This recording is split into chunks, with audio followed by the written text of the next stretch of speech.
আৰু নিশা তিতাবৰত নগাৰ উপদ্ৰৱ আৰু হাতত মৰণাস্ত্ৰ লৈ অসমৰ মাটিত প্ৰৱেশ নগাৰ আৰু পোহনীয়া কুকুৰ নিধন কৰি লৈ যায় নগাই সীমান্তৰ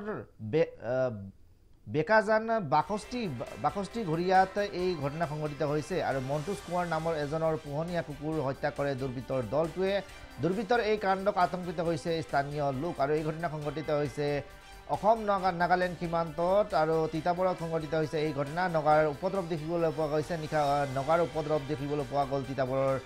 অসম নাগালেণ্ড সীমান্তত আৰু হাতত মৰণাস্ত্ৰ লৈ অসমৰ মাটিত প্ৰৱেশ কৰিছে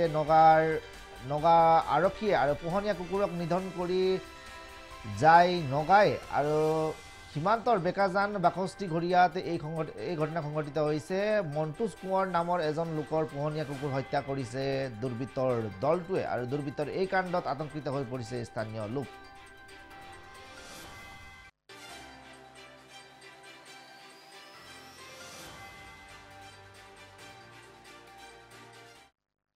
কোনোবা দুৰ্বৃত্ত আহি পেলাই হাতত বন্দুক লৈ আহি পেলাই আমাৰ যিটো পোহনীয়া কুকুৰ আছিলে সেই কুকুৰটো মানে পথাৰতে গুলিয়াই মাৰিছে। এতিয়া এই কুকুৰটো য'ত আমাৰ কুকুৰটো আচলতে আমাৰ ঘৰৰ পৰা আপোনালোকে দেখা পাইছে একদম ওচৰত আহি পেলাই তেওঁলোকে মাৰিছে। গতিকে এইটোৱে আমাৰ এটা আইন শৃংখলা আৰু আমাক শংকিত কৰিছে এইকাৰণে যদি নগাই এনেকৈ মুকলিকৈ অস্ত্ৰ লৈ অসমৰ মাটিত আহি এনেকৈ যদি পোহনীয়া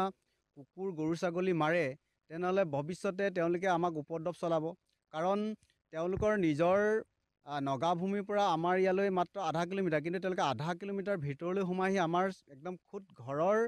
মাটিত জেওৰাৰ কাষত আহি পেলাই কুকুৰটো মাৰি থৈ গৈছে। গতিকে এইটোৱে আমাক শংকিত কৰিছে আৰু নগাৰ এনেকুৱা উপদ্ৰৱ যদি হয় তেনেহ'লে সীমান্তবাসীয়ে আমাৰ যি গৰু ছাগলী আছে তেওঁলোকে ভৱিষ্যতে ইয়াৰ পৰা মাৰি লৈ যাব। গতিকে এই ক্ষেত্ৰত মই প্ৰশাসনক দৃষ্টিগোচৰ কৰাব খুজিছোঁ যে নগাই অসমৰ মাটিত কেনেকৈ এনেকৈ সন্ধিয়াতে আহি পেলাই